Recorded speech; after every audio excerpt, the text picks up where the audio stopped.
The exile decree.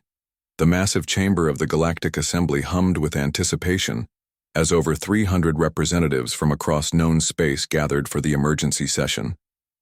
At the center of the vast circular room, Ambassador Maya Huang stood alone, her posture defiant despite the weight of accusations against her species. High Chancellor Zerthax, an ancient being with 6 gleaming eyes and translucent skin revealing a complex network of bioluminescent veins, raised a slender limb for silence. The murmurs from the gathered delegates faded. The Assembly has convened to address the incident at Proxima Station. The Chancellor's voice resonated through the chamber. The evidence suggests human experimental technology caused a spatial anomaly that claimed 12,000 lives. This follows 17 previous safety violations in merely 30 years since humanity's admission to the Assembly. Maya's expression remained composed, though her hands clenched at her sides. The Terran Confederation extends its deepest regrets for the tragedy. Our preliminary investigation suggests sabotage, not equipment failure. We request additional time to... Time? Interrupted Delegate Vorox of the Centauri hegemony, his metallic exoskeleton glinting under the chamber lights. Your species has exhausted our patience. Humans advance too rapidly without understanding consequences. You are technological children wielding weapons beyond your comprehension. Shouts of agreement echoed through the chamber, and Chancellor Zerthax raised his limb again. We will now vote on Resolution 7291, the quarantine and restricted development of Sol System. Maya watched in silence as the holographic voting matrix illuminated above the chamber floor. One by one, the lights turned red. When the final tally appeared, she felt a cold sensation spread through her chest. The vote was 287 to 19 with 7 abstentions. The resolution passes, announced Zerthax. Earth and all human colonies are hereby restricted to the Sol system for a probationary period of 500 standard cycles. All human vessels outside Sol must return within 30 standard days. Assembly enforcement ships will establish a quarantine perimeter following this period. Maya nodded once. The Terran Confederation acknowledges the Assembly's decision. We request the standard 30-day implementation period to recall our citizens and vessels.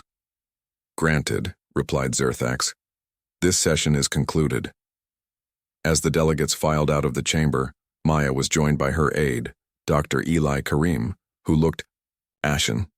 They can't do this, he whispered furiously. Half a millennium of isolation will devastate us economically, technologically. Not here. Maya cut him off sharply, her eyes scanning the room. Once they reached the relative privacy of the human embassy's shuttle, she activated a signal, jammer, and turned to Eli. Send the authorization code. Prometheus protocol is now active. Eli's eyes widened. Prometheus? But that's the contingency we hoped never to use, Maya confirmed grimly. But we've prepared for this scenario since first contact revealed how the Assembly treats problem species. Contact Admiral Chen immediately. Aboard the Terran flagship Horizon, Admiral Kira Chen received the encrypted message with a mixture of dread and determination. For 15 years, she had overseen the covert development of Project Prometheus, humanity's insurance policy against isolation or extinction. Now, the nightmare scenario had become reality. Status report, she demanded, striding onto the bridge. All systems operational, Admiral, replied her XO, Commander Jackson. The prototype drives are showing 97% efficiency in simulations.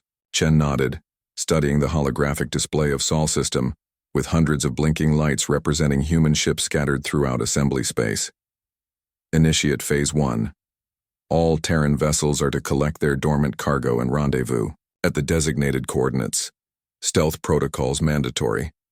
As the orders were transmitted through quantum encrypted channels, Chen turned to the ship's AI interface. Area. How long until the first Prometheus vessels are ready for departure? The AI's calm voice responded. Primary fleet will be operational in 18 days, Admiral. Generation ships require 22 days for final preparations. Chen frowned. Accelerate all schedules. The Assembly will be watching for unusual activity. We need to be gone before they realize what we're doing. On Earth and throughout the Sol colonies, citizens received carefully worded evacuation notices. For years, humanity had been constructing massive generation ships under the guise of deep space research platforms and orbital habitats. The Assembly had dismissed these projects as inefficient and primitive compared to their own FTL technology. What they didn't know was that Dr. Eliza Okonkwo, Earth's leading physicist, had discovered a revolutionary propulsion theory that the Assembly's scientific dogma had overlooked. While publicly complying with Assembly technology restrictions, humanity had secretly developed the quantum fold drive, capable of creating controlled tears in the fabric of space-time.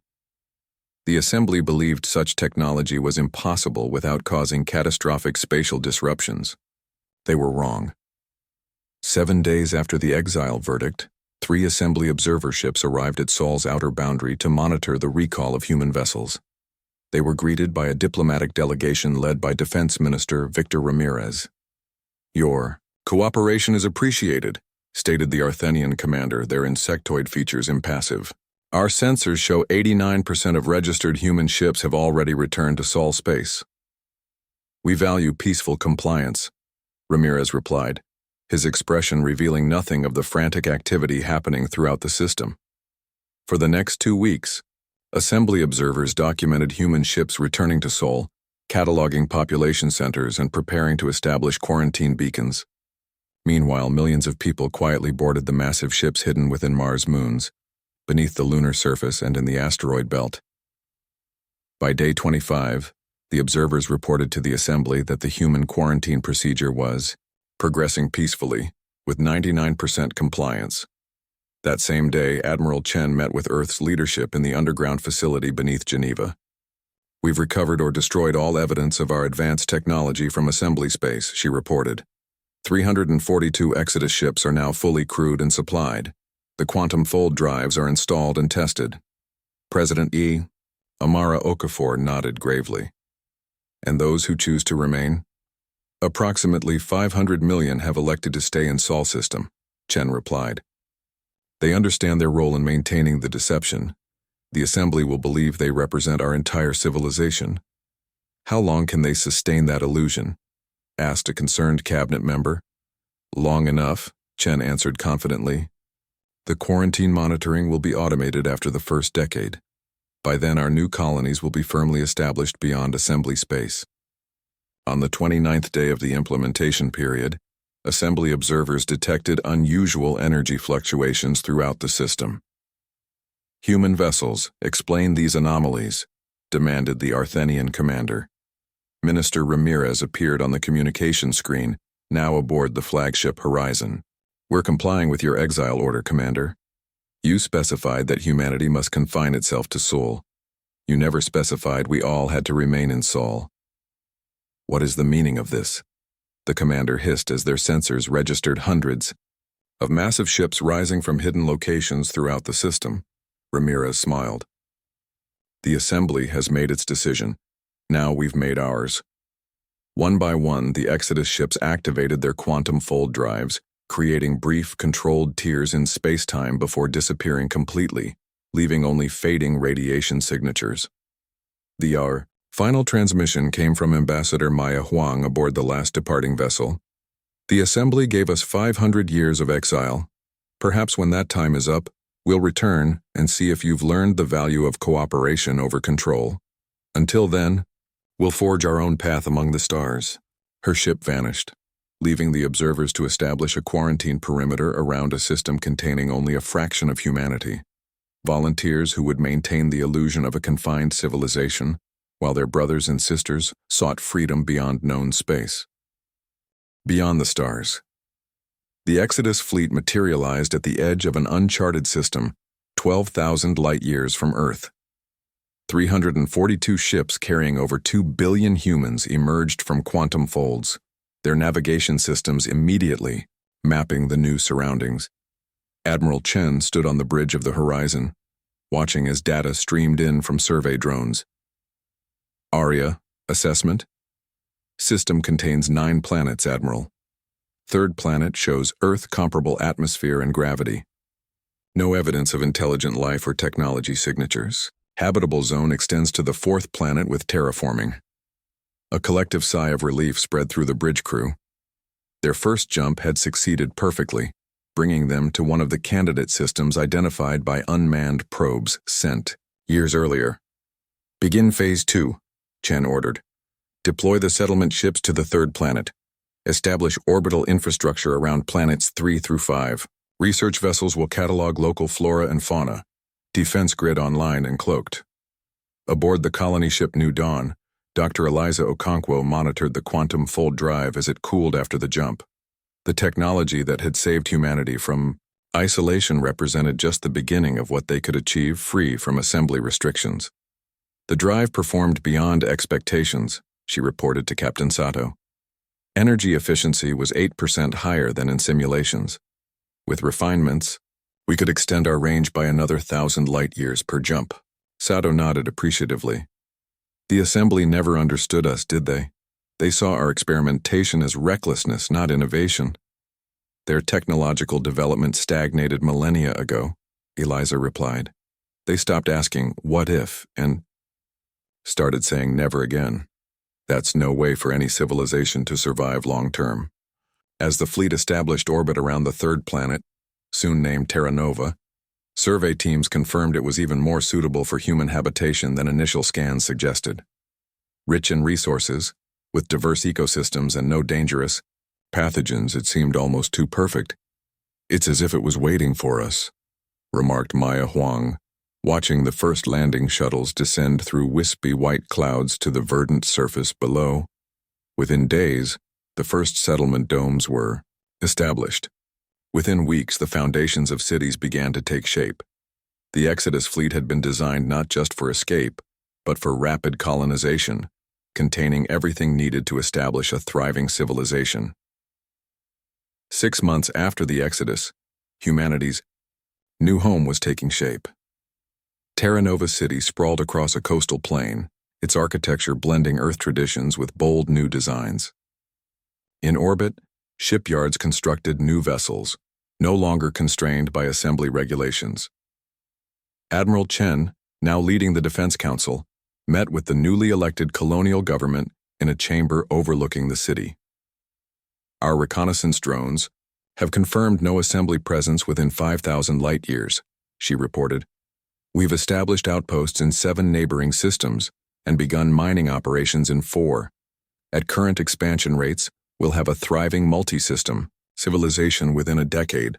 President Okafor, who had led the exodus from Earth, nodded in satisfaction. And our technological development? Dr. Okonkwo, now heading the Advanced Research Division, activated a holographic display. Without assembly restrictions, we've made remarkable progress. Quantum fold efficiency has improved by 30%. Our new communications network operates outside assembly detection parameters, and we've begun experimenting with technology the assembly classified as forbidden. Is that wise? Asked one council member cautiously. Those restrictions existed for reasons. The assembly banned many technologies not because they were inherently dangerous, Okonkwo explained, but because they threatened the political and technological dominance of the founding species. We're approaching these advances with appropriate caution, but without their arbitrary limitations. 1 year after arrival, during a routine exploration mission to a nearby system, the scout ship Pathfinder made an unexpected discovery.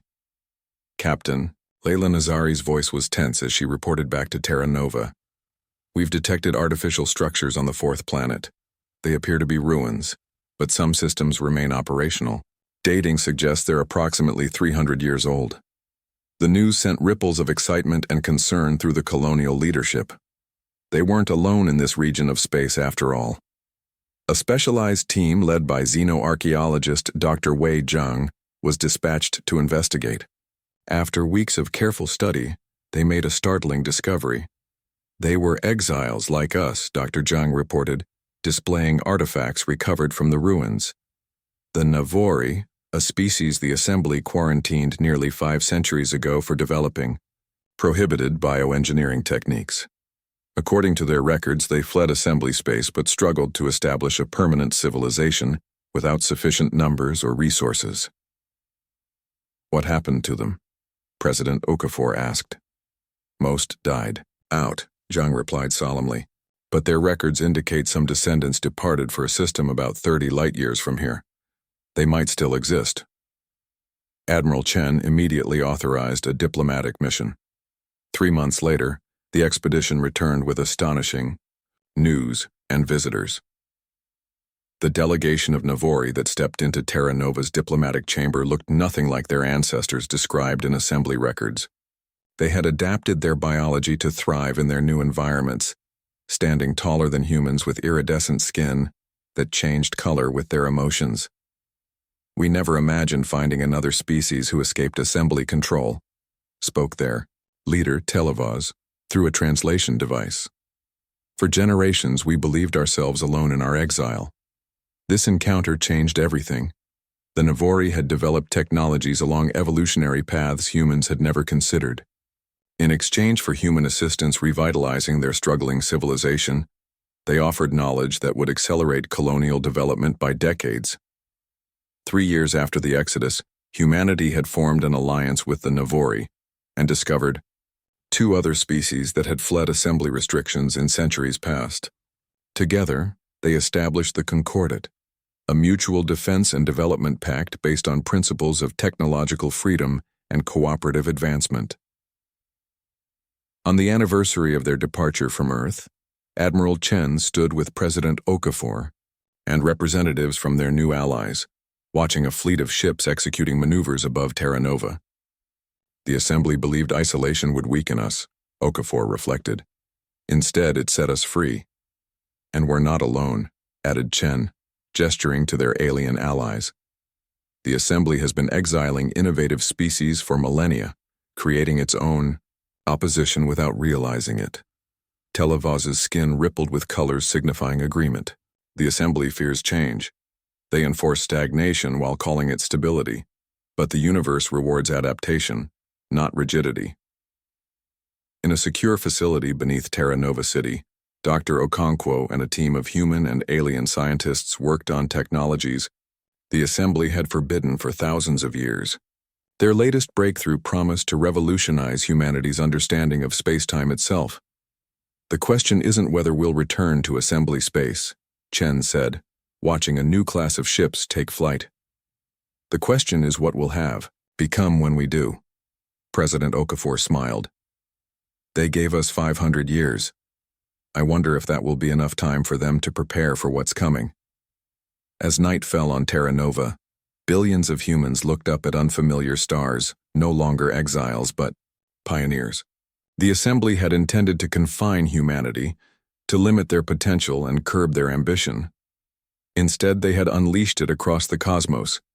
And somewhere, in the distant heart of assembly space, a countdown clock ticked steadily toward the day when humanity would return, not as supplicants seeking readmission, but as equals demanding recognition. The assembly had cast them out, but in doing so, they had only ensured that when humanity returned, the galaxy would never be the same again.